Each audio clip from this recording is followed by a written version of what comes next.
शंकर भगवान की, बोला रामसा पीर की।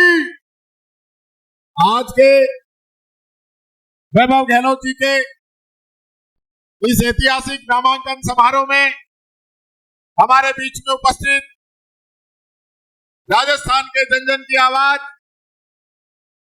गरीब, मजदूर, किसान, महिला, युवा, छत्तीस बिरादरी के मसीहा, जननायक, पूर्व मुख्यमंत्री यशस्वी अशोक जी गहलोत साहब, मंच पर मौजूद आदरणीय सुनीता गहलोत जी, मंच पर मौजूद हमारे प्रत्याशी भाई वैभव गहलोत जी, मंच पर मौजूद हमारे सभी सम्मानित नेतागण, विधायक, सांसद, मंत्री, पूर्व मंत्री, सभी जनप्रतिनिधि और मेरे सामने बैठे मेरे पूजा के योग बुजुर्गों, पूजा के योग मेरी माताएं, बहनें, युवा शक्ति और पत्रकार बंधु, साथियों, मेरे से पूर्व वक्ताओं ने जो बात कही, उन बातों से जो निचोड़ निकल के आया है वो ये आया है कि 20 साल से यहाँ के सांसदों ने कोई जनता की भलाई का बड़ा काम नहीं किया। कोई किया हो तो बता देना भाई, नहीं किया ना। ये लोग काम करते ही नहीं, इनकी मंशा काम करने में नहीं है। आप अंतर देखना, दो अंतर, एक भारत की जो सरकार है, नरेंद्र मोदी जी प्रधानमंत्री है और बहुत बड़ी बड़ी बातें वो करते हैं।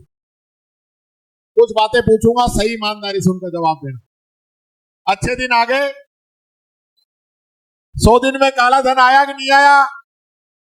2 करोड़ लोगों को रोजगार मिला, हर साल नहीं मिला तो आमदनी तो दुगनी हो गई होगी। 15 लाख खाते में आए, डीजल, पेट्रोल, रसोई गैस सस्ती हो गई, आतंकवाद, भ्रष्टाचार का सफाया हो ही गया होगा, गंगा साफ हो गई, डॉलर रुपया बराबर हो गया, भारत विश्वगुरु बन गया, नेपाल भी छोड़ गया, नेपाल भी हमारा साथ छोड़ गया। इससे ज्यादा क्या हो सकता?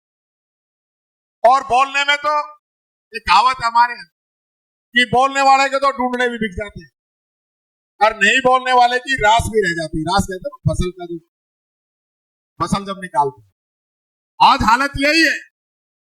ये लोग आज जिस प्रकार की बातें कर रहे हैं, मैं कल सुन रहा था, मोदी जी कह रहे हैं मैं भ्रष्टाचार को खत्म करूंगा। मैंने कहा रोका किसने? 10 साल से आप सीट पे बैठे हो, 10 साल से, तब आप भ्रष्टाचार खत्म नहीं कर पाए। हाँ, एक नया तरीका निकाल लिया। जिन पे भ्रष्टाचार के आरोप लगे हैं और उनने अगर बीजेपी ज्वाइन कर ली तो उनके सारे आरोप वो जरूर मोदी जी खत्म कर देते, उसमें कोई आरोप नहीं रहता।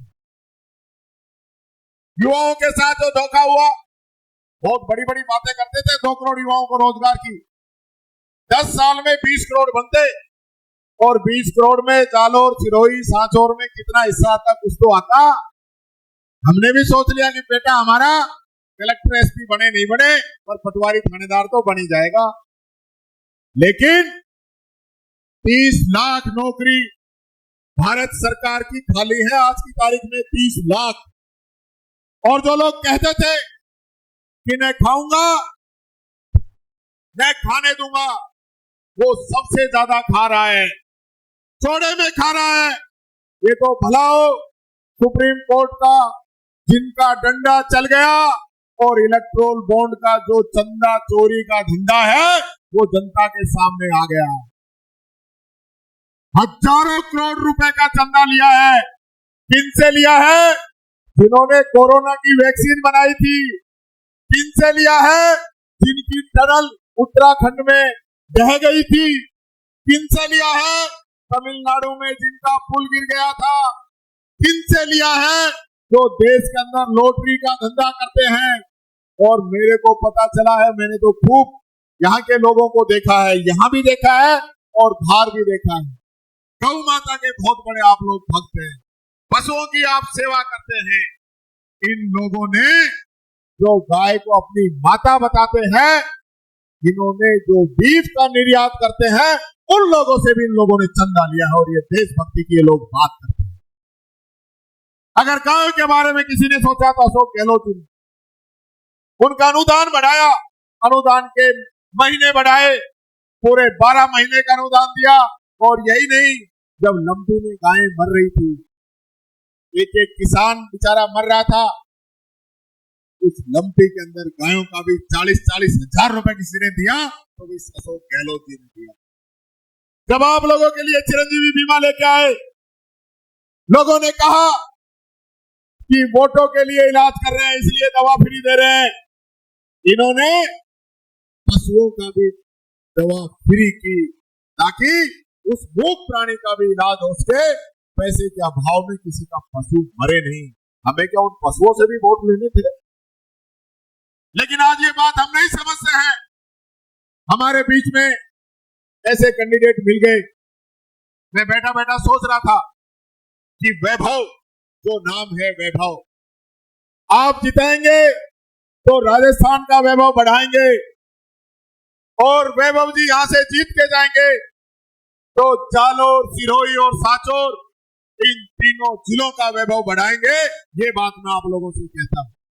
और मैं एक बात और कहना चाहूंगा, वैभव जी, दिल्ली में तो आप लड़ाई लड़ेंगे ही लड़ेंगे, लेकिन राजस्थान की विधानसभा के अंदर भी यहाँ के लोगों की पानी की समस्या की लड़ाई कांग्रेस विधायक दल की बैठक के अंदर हम लोग तय करके और बीजेपी से लड़ेंगे।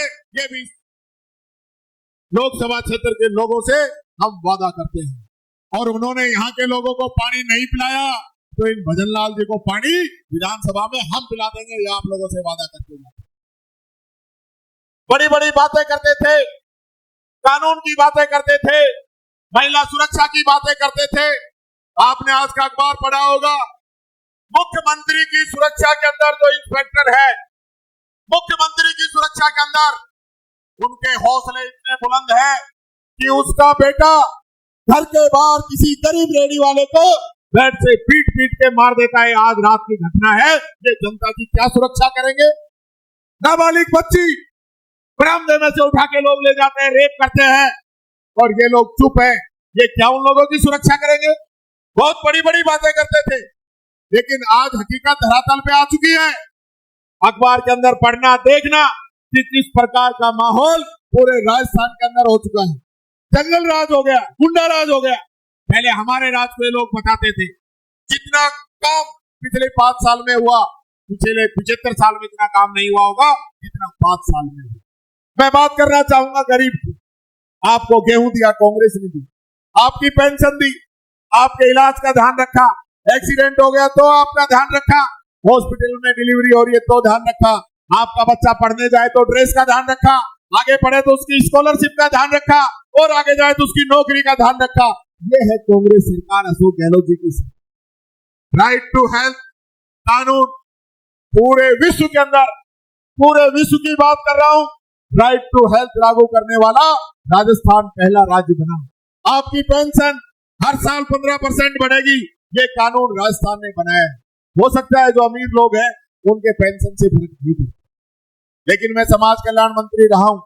मैंने देखा है किस प्रकार से गरीब, बुजुर्ग, विधवा बहनें, दिव्यांगजन साथी इंतजार करते हैं कि हमारी पेंशन आएगी तो हमारा गुजारा हो। और ये बड़े बूढ़े बैठे हैं, जब से इनकी पेंशन बंधी है ना, बहू भी चुपड़ी रोटी देने लगी है कि बाबा की पेंशन आएगी तो इनकी अच्छी सेवा करो भाई। ये ध्यान भी बहुएं रखने लगी। मेरा आप लोगों से आग्रह है कि जिस प्रकार का माहौल आज देश के अंदर चल रहा है, ये लोग झूठ बोलते हैं, बार बार बोलते हैं, और ऐसे बोलते हैं ताकि वो सच लगने लग जाए। ये मोदी की गारंटी की आजकल बड़ी चल रही है, ये गारंटी सारी फेल हो चुकी है। इससे अच्छी तो अशोक गहलोत की जो 10 गारंटी थी, जिनका फायदा आप सब लोगों ने उठाया, आज उनको ये लोग बंद कर रहे हैं। मेरा आप लोगों से आग्रह है, मैंने 20 साल के राजनीतिक जीवन के अंदर ऐसा साफ सुथरा राजनेता नहीं देखा जिसने गरीब को गणेश मान की सेवा की, जिसने आप लोगों को ध्यान में रख के स्कीमें बनाई, जिनकी स्कीमों का फायदा गरीब आदमी की झोपड़ी तक भी पहुंचता हो। ऐसा अगर कोई व्यक्ति है तो आदरणीय अशोक गहलोत जी है। आज गहलोत साहब, उनकी पत्नी, उनका पूरा परिवार जालोर, सिरोही और सांचौर की जनता से अपील करने आए हैं कि आज आपका मत और समर्थन हमारे भाई वैभव गहलोत जी को मिले और वैभव गहलोत जी इस इलाके को चमन बनाने में कोई कमी नहीं छोड़े। जिस प्रकार गहलोत जी ने राजस्थान को हर चीज के अंदर नंबर 1 रखा, इसी प्रकार से वैभव गहलोत जी इस जालोर, सिरोही, सांचौर को भी नंबर 1 रखेंगे। ये विश्वास आपको दिलाता हूं, अपनी वाणी को विराम देता हूं। बहुत बहुत धन्यवाद। जय हिंद, जय भारत, जय भीम। और हाँ, भीम से एक बात याद आ गई मेरे को, ये लोग संविधान खत्म करना चाहते हैं, बाबा साहब का बनाया हुआ संविधान खत्म करना चाहते हैं। आपको याद होगा 2 अप्रैल को इस दलित वर्ग ने किस प्रकार अपनी एकता का परिचय दिया था, वही परिचय वापस देने की जरूरत है। ये संविधान सिर्फ दलित को ही नहीं, पिछड़े को भी, ओबीसी को भी, ईडब्ल्यूएस को भी, हर गरीब को ताकत देता है, छाया देता है, ताकि हर गरीब व्यक्ति भी अपनी बात कह सके। इन लोगों का राज आया, संविधान बदला, तो 1% लोग जो इनके मित्र लोग हैं वो राज करेंगे और हम सब लोगों से लोग मजदूरी करवाएंगे। बहुत बहुत धन्यवाद। जय हिंद, जय भारत। बहुत बहुत धन्यवाद आदरणीय टीकाराम जूली जी। मैं एक बार आप सबसे नारा लगवाऊंगा, आप सब बोलेंगे कांग्रेस पार्टी, कांग्रेस पार्टी। और जालोर सिरोही ने जो तय किया वो नारा भी लगाऊंगा। मैं आपसे कहूंगा, मैं कहूंगा लड़ेंगे, आप कहेंगे जीतेंगे। लड़ेंगे, लड़ेंगे। अब मैं जिनको आमंत्रित कर रहा हूं, मारवाड़ के गांधी, हम सब के नेता, और जो गरीब को गणेश मानकर इस राजस्थान के अंदर संकल्पबद्ध होकर सेवा करते हैं, ऐसे हमारे जननायक यशस्वी पूर्व मुख्यमंत्री आदरणीय अशोक गहलोत जी से आग्रह करता हूं कि वो आए और हम सबको संबोधित करें।